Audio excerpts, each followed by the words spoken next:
which is confusing why these like the Southeast you mentioned, the Christmas Day and the Christmas Eve Southeast problems that they had.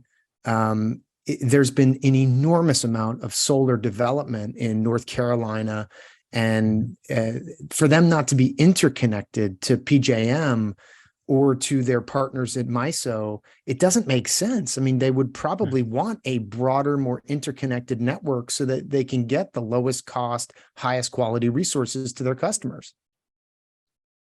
That makes perfect sense to me. Now, TVA has some of the same federal challenges that say Bonneville has, but then it's also about control, and it's really easy to say, well, look at ERCOT, they had a market and they hit the wall. Yeah. Well, the reason they hit the wall is because that weather pattern, the coldest, if you overlay the weather pattern with the RTO boundaries, you can tell people who's going to have a problem.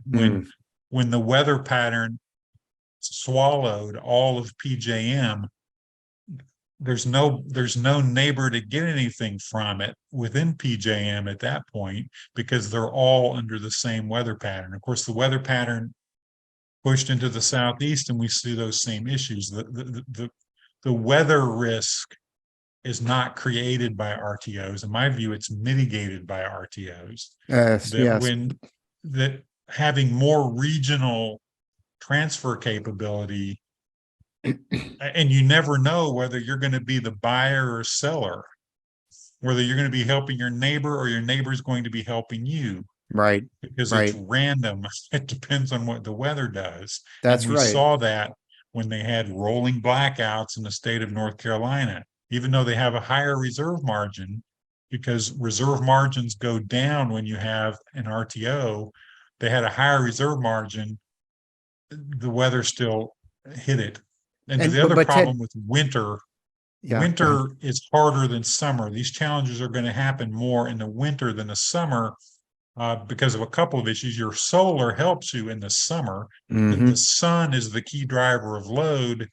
And when the clouds are out, not only does your solar go out, your load goes down. In the winter, you have the correlated risk of gas production, gas competition, because it's a home heating resource, and then also gas for generation. So there's correlated risk in the winter, not in the summer. The other problem is the system is designed, the whole mentality that designs a system that's fairly old is you meet summer peak. We peak in the summer.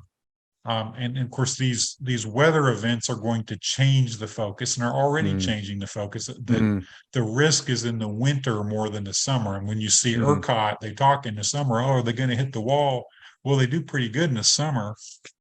They've never hit the wall in the summer. The risk to the winter, power grid, the cold, right? And so our natural gas fired power plants are derated by extreme heat and extreme cold.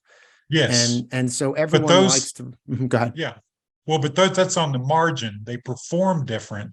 The key risk is fuel availability. Right. The water, fracking happens in remote places on remote roads with water being trucked to and the wastewater being trucked from, and trucks, water, and ice and dirt roads is a really poor combination.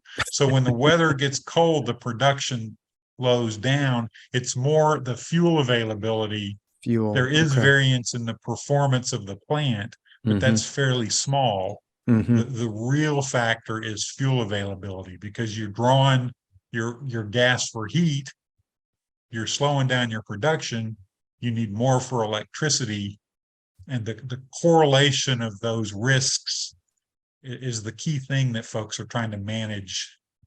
And it's an aging system too. Even the retail access that happened 20 years ago, a lot of the plants that still exist didn't come into existence under that model. They come into existence under the old model. This is aging equipment.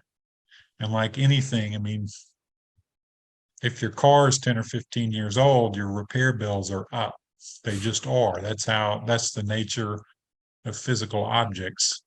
All So we right. So have an now, aging system, we yep. have extreme weather, we have increasing loads, and then we have a lot more dependence on the 20 or 25 percentage points that have shifted from coal to gas. And then Mhm. you throw renewable variance on that, and you can get some problems. Now, it's interesting. Some of the people in the Southeast are talking about renewable problems. Well, if renewable is 5%, when we just do a pie chart and have renewable as green and non-renewable as red, and it's 5 to 10%, and then you're going to say, well, the whole problem happened at the 5 or 10%, not the 90%.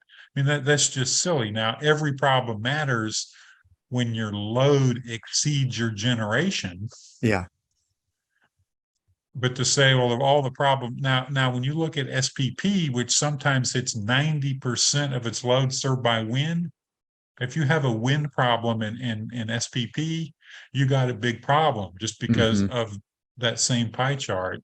But where Right. there's no renewable penetration, it's pretty silly to blame, or not no, but low renewables. But if you zoom out, Ted, if you zoom out a second and you say, okay, this looks like a balkanized, crazy little map here with a lot of history, why Yeah, would we not, if what you're saying is that an interconnected open marketplace is the key to these increases in extreme weather conditions, so that hydro energy in New York State could potentially help Chicago, or yeah, or maybe even serve customers in Texas. And the wind, as you say, in Iowa could maybe serve someone in LA or in Tampa Bay, right? And so why yes. are we fighting against this, what would be an elegant solution for a nationwide single regulated point, so that we can have an open marketplace where the best resources serving the load nationwide? The first point I would make is, if you think this is balkanized, if you tried to do a map like this 20 years ago and you had the individual balancing authorities that would try to solve the same problem on a smaller scale, I mean, you'd have 300 or 400 little circles on this map. I think there's 180, and I might be wrong in these numbers. If you take Northwest plus Southwest, there's like 180 balancing authorities Wow. that are Wow. trying So to this is solve a the same simplified problem. version. Yeah, well, this is a move over 20 years with a lot of progress toward what you described. And then the other is the physical limitation of the transmission of power. Uh, Particularly on AC, you have significant line losses the farther you get away. You have Mm-hmm. less of that on the DC side. Mm-hmm. Mm-hmm. There's some proposed DC lines. I think there's a couple of them that are actually operating. You don't have the line loss with DC, but then you Right. have a very expensive conversion proposition at the end of the line. Then you Right. convert it to AC and you put it in the existing grid. There was a plan that the new, well, it's not really the new, it's the existing administration now. I think they rejected it. And it was basically a big DC overlay over the entire country, which would be very expensive, um, but over time would probably be paid for by savings with more flexible generation going all over the place. That would seem. Um, So it's before we also go ahead. siting difficulties Of as well. course. With the DC lines are just larger, they're bigger, they're larger. And then the politics, when you're going, from Denver to Chicago, if you're in Kansas, Nebraska, or Iowa, you get the detriment of the big line and there's no benefit. So Unless they're paid. yeah, unless you're paying them, but then of course that's a cost that goes for the project. So there's the whole not in my backyard, the whole challenge of building anything that we have right now, that gets worse when you're being gone through without any of the power being dropped off. So So, that's another complexing well, complexifying you just factor. said 20 years ago, this map would have included 300 plus balancing agencies. And now we have, let's call it 10 potential areas, or 12, right? Well, And but Well, there's 10 in Florida alone, though. There's 10 balancing authorities in Florida by itself. Now, the Right. Southern Company, which Yeah. is most of Georgia, Alabama, and that part of Mississippi that isn't covered blue, that's one balancing authority. So that Right. varies a lot from region to region. And that's But an oversimplification. But like MISO and SPP, they operate as one large, well, SPP operates as one large balancing authority. So that's one. And then Florida has 10. yeah, but Uh, in 20 years, could we see a single RTO? I don't think we'll ever get to single RTO. The Congress, neither Congress nor the FERC have ever said that an RTO should be mandatory, that you have to join. And the reason you have the system with the different ones is those are the rules that they negotiated in order to join a voluntary organization. But Ted, So when you listen, try to, I'm a now they moron, tried right? to do that in Yeah. 2000. There was a thing called standard market design Uh-huh. where they were going to have one market design and you joined it. Yeah. And that ran into a brick wall, a political brick wall. Who's the politics behind that? Because politicians are, I would expect them, like airways and waterways and railways, national parks. I mean, we have a federal system that works very well. So why Yes. could we Well, we not? have a Federal Power Act that divides state and federal authority.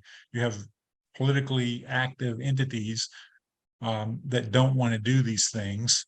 And it's voluntary. The whole thing has been built now. We have what we have now as compared to what we had, and it's probably closer to 25 years ago because they were voluntary. You could join them voluntary rather than being compelled.